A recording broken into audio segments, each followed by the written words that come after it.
Hi guys, let's continue with chapter 2, that is planning and organization at supervisory level. So basically in the last video we studied what exactly is planning by supervisor, then what is exactly a resource use, advantages, disadvantages and characteristics of planning by supervisor. So in this video we are going to study what is exactly difference between supervisory planning and managerial planning. Also, we are going to study different planning activities that are done by supervisor. We'll also see the prescribed standard forms for various activities of planning. Okay, so first of all, let's see what exactly is supervisor planning and managerial planning and what is the difference between them. So basically, supervisor makes short-term plan. Managers are responsible for making long-term planning. Some examples of supervisory planning are scheduling daily activities, securing the raw material, completing production targets. So these are examples of supervisory planning. In case of managerial planning, the examples are the policy decisions, employee hiring, and purchasing. So these are basically examples of managerial planning. Supervisors look into the work of his subordinates. He take care of workflow. Subordinates report him about their work.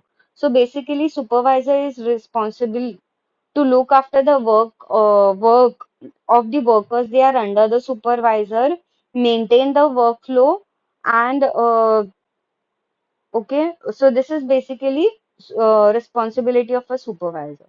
Manager may or may not have employees reporting directly to him. He look after the department. Okay, reporting is basically done to supervisor.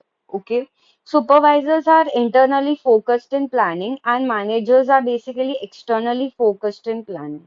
Supervisors daily plan the day-to-day activities. Managers make the long-term plan for the projects. Supervisor basically manages group of employees and manager deals with the projects.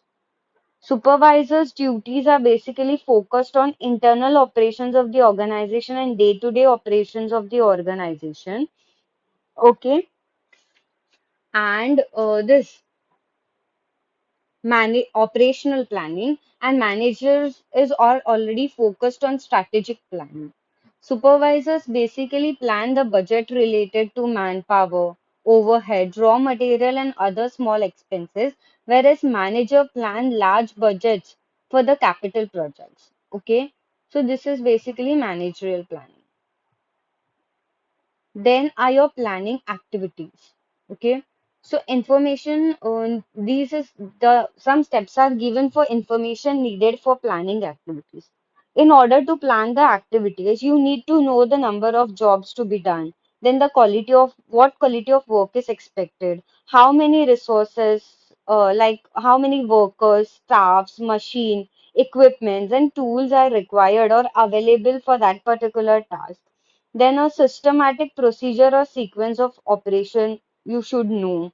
Then what is the time expectation for that particular project? And what is dependency of operation for smooth flow of work? That this information is needed for planning the activities related to the project by supervisor. Okay.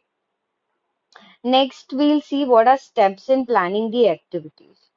Okay, so basically, when we go for detailed planning, following steps are involved. First, the study of requirements is done. Then, target must be understood. What targets are required, that you should understand. Then, the study of drawing and designs of the project should be understood. Then, action plan should be decided. Then, the machines required should be selected. And then, the major decisions related to equipment and tools should be done. So these are basically six steps in planning. Okay, further steps we'll discuss now. Seventh is selection of raw material and supporting material. Eighth is finding out suitable persons to work. Ninth is to allocate time for each operation to be done. Tenth is for making arrangement for assisting other dependent operation. 11th is to make the alternative plan in case this plan fails. 12th is to assign the work to different people based on their expertise. Then is to deciding a reporting authority for each activity, that is deciding which authority who is responsible for which activity. Then rescheduling is done if it is required.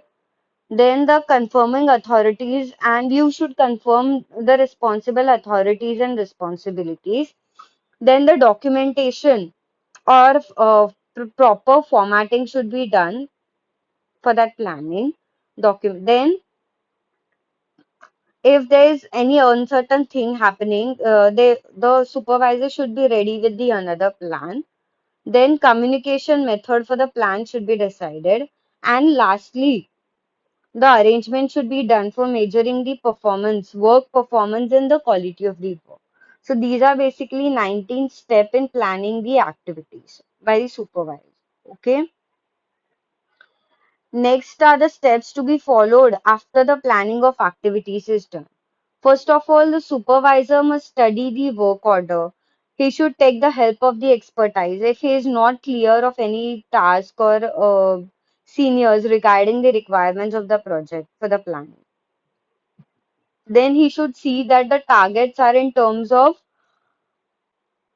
quantity, date of completion, quality to be achieved, cost to be saved. Okay, supervisor has to take keen on following all these targets, and continuous follow up will help to follow this task. Okay, then the action plan must be taken as per the plan, and alert supervisor always gets succeeded in following his plan perfectly. Then he should keep a record of inventory of machines, tools, equipments, actual state of condition. Okay, this information should be there after the planning. Then for effective use of all these resources, supervisor should be dynamic. Otherwise, the plan fails. Supervisor will be successful after while allotting work to people. He has to be updated about the knowledge regarding abilities and skills of each people under him. Okay, the schedule should not be neglected. That is, the time should be taken into the consideration. He should take proper feedback and reports from the people, those who are doing the work properly in time or not. Okay. Reporting authority should be responsive and cooperating so that subordinates will be attended properly. Then on time issues should also be considered smartly. Okay, and a healthy atmosphere and a communication should be maintained after making the plan. Okay, and plans are perfect when they are executed properly. Hence, supervisors should follow each and every steps of the total planning, considering the quality of production, quality achieved, and the time of completion. Okay. So these are basically steps that are to be followed after planning. Okay. Next is prescribing standard forms for various activities. So after the planning for activities is done and the steps are followed after the planning, the every planning has a prescribed standard form. So documentation to be should be done. Basically, supervisor is a key person for planning on production floor. So supervisor has a plan for whole year. Okay. Also, he has plan for the shift. So during the shift and at the end of the shift, the important concerns of supervisor is to run the production smoothly. So supervisor is basically deals with planning of resources on one side and customer expectation on the other side.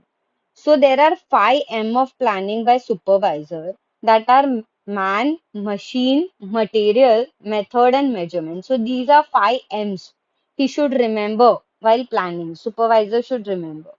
Okay. So for planning the various activities, machine-wise planning, manpower-wise planning, material flow, methods management are the important aspect he should take into the consideration. Okay. And for doing everything systematically, a documentation is required for there are different prescribed forms for each of the activity, and the documentation should be properly done by the supervisor according to the prescribed forms. Okay, we will see some examples of prescribed forms. Okay, so prescribed standard forms always help the production team in following ways. Okay, first, it helps in standardization of system. Then there's no error for recording. Then factual information is on paper. Okay, then the data for decision making is also there. Systematic plan must be there. Effective utilization of resources is done. Authentication of the process is also done. And there's a easy to trace the interdependency in the activities, and there's also a clarity of work. Exact expectation of authority and responsibility is done by this prescribed forms. Then the delay and mistakes can be traced on paper easily if you prescribe the standard forms. Okay, then correct inputs to management is given. Perfect guidelines to operations are made. Okay, and they are easy to refer previous activities, and it is easy to refer the previous activities through such kind of documentation. Hence, it is important to make the documentation according to the prescribed standard forms. Okay, we'll see some example of standard forms for various activities. Okay, one by one. Okay. So first we'll see the standard form for raw material acceptance. Okay. So we'll see a standard form which is made by an organization for ordering the raw materials that are required. So we'll see. First is date. We'll write the date when we are prescribing those raw material. Then the time. Then what name of the material, that is which material is required. Then how much quantity is required. Then we'll give the specification what kind of material we require, then the batch number of that kind of material, batch size, how much will be the size, then who will inspect those material and who will receive those material, their sign will come over here, and finally their name and their signatures will come over here. So this is basically a standard form for raw material acceptance. Okay, so this must be done properly. Next is the job description standard form. So what job is to be done? Its description is given in this standard form. First is your job name. What is the name of the job is given over here. Then what operation is to be performed. Then the processes that are required. Then the cycle time that is required for performing this job. Then name of the operator who is going to perform the job. Then the inspections required on this job. Then the date of job and the time allotted for the job is given over here. And then the signature of the person who is preparing the documentation will be given over here. Okay. Next, the standard form for machine planning. Okay, so how machine planning is done, and it is allotted to different departments. So name of the department, machine number which is used, then the name of the machine which is used, process type which is given, name of operator, name of the machine, scheduling time of the machine. Okay, then date, time, job name that is done by the machine, and duration of the operator is given over here. Okay, and the remark by the supervisor is given over here, and signature of the supervisor is given over here. So basically, this is a standard form for machine planning. Okay. Next is issue of tools. There are different tools required at the time of production. So this is a standard form for issuing those tools. Tool order number. First is your tool order number. Then the department who's ordering the tools. Then bin number, clock number of the tool, date of the tool. Then is here we'll specify the quantity, the size of the tool, and the kind of tool that is required. And authority signature will come over here. Okay. This is basically for issuing of tools. Then is the material flow that is required. So name of the material and code number. Then the sequence of the machine is given 1, 2, 3, 4. First the lathe machine. Then which operation the machine is performing. The operation is turning and the time required is 12 minutes. Okay. Then second is milling machine. The operation done by the milling machine is facing and the time required is 10 minutes. Third is the drilling machine.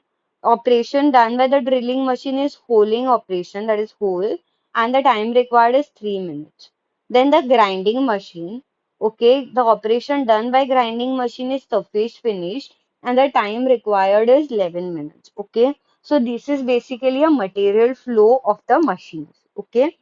Lastly is the machine load chart. Okay.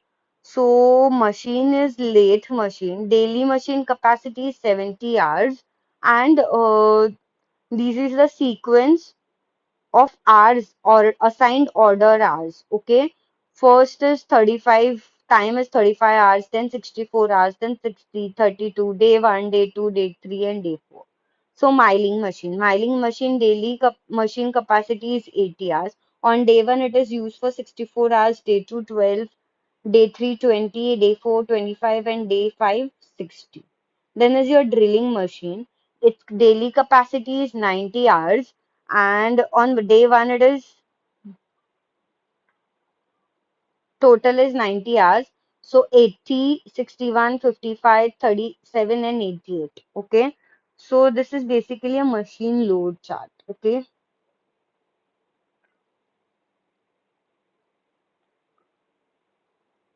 Next is budgeting for material and manpower.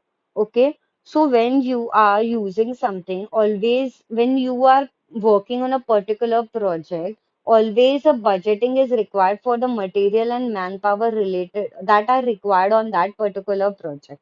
So budgeting is one of the important factor. First, we'll see what exactly is a budget.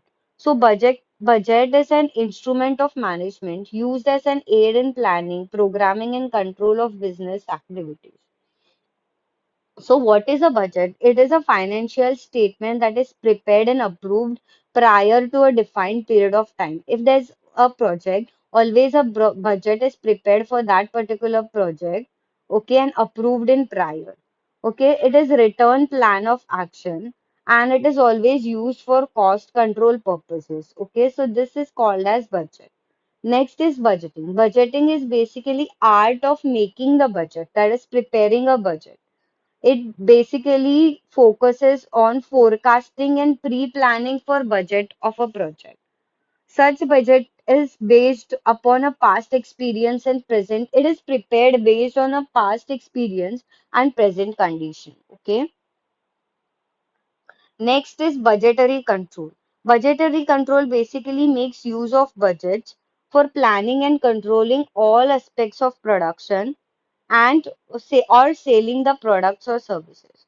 Budgetary control attempts to show the plans in financial terms. Okay, so this is budgetary control. Next is budgeting for material.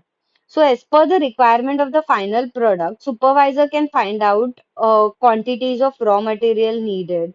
Then for how much time the particular material is needed. Then from that he can calculate the manufacturing budget. Then requirement can be calculated from the past records. Sometimes test runs also helps to find out the raw material requirements, and scientific methods of technical estimation is also excellent to calculate the total requirement. So budgeting for material basically is done by the supervisor. So basically, as per the requirement, the final it can find out the quantity of raw material, specified time, how much money is required from the past records. Okay. Then we'll see the example of material budget. Okay. So this is example of material budget. First, you'll write the company name, then material budget, period from when to when we are going to use this budget. Then what material is required, material X, then the product on which the material is used, total units, and the quarter-wise units. Okay, total units, and these are the quarter-wise units used. Okay, then again for second material is material Y, then the product Z1, product Z2, again the total units and the quarter of units used. Okay, here again a total is given. So this is example of basically a material budget. Okay. Next, after material budgeting, it next comes the manpower budget. That is, we have to calculate how much manpower is needed, cost estimation that is required for the man persons. Okay. So from the production goals in a specific period, calculation of labor or manpower can be done. Okay. So this is basically an estimate of direct labor required. Okay. So basically references can be taken from production budget in order to prepare a labor or manpower budget. Okay. Manpower requirements are calculated as follows. First, we have to divide the production activity into operation, then calculate the standard time for each operation using work study techniques. Then we have to find the total number of working hours required. And lastly, from number of hours, supervisor can calculate the manpower that are required for that particular hours. Okay. Finally, the manpower budget is prepared as follows. First, we find out the total manpower required. Then we classify that manpower into grades. Then we decide the standard wages rate for that manpower, how many wages are to be given for that manpower. And we find the budget, that is total manpower cost. Lastly, we find the total manpower cost. Now we'll see the example how manpower budget is prepared. First, we'll give the company name. Then we'll give the direct labor cost. Then period, that is time we'll specify from where till where we have prepared this project. Then the name of the department. Total production output given is 1000 units and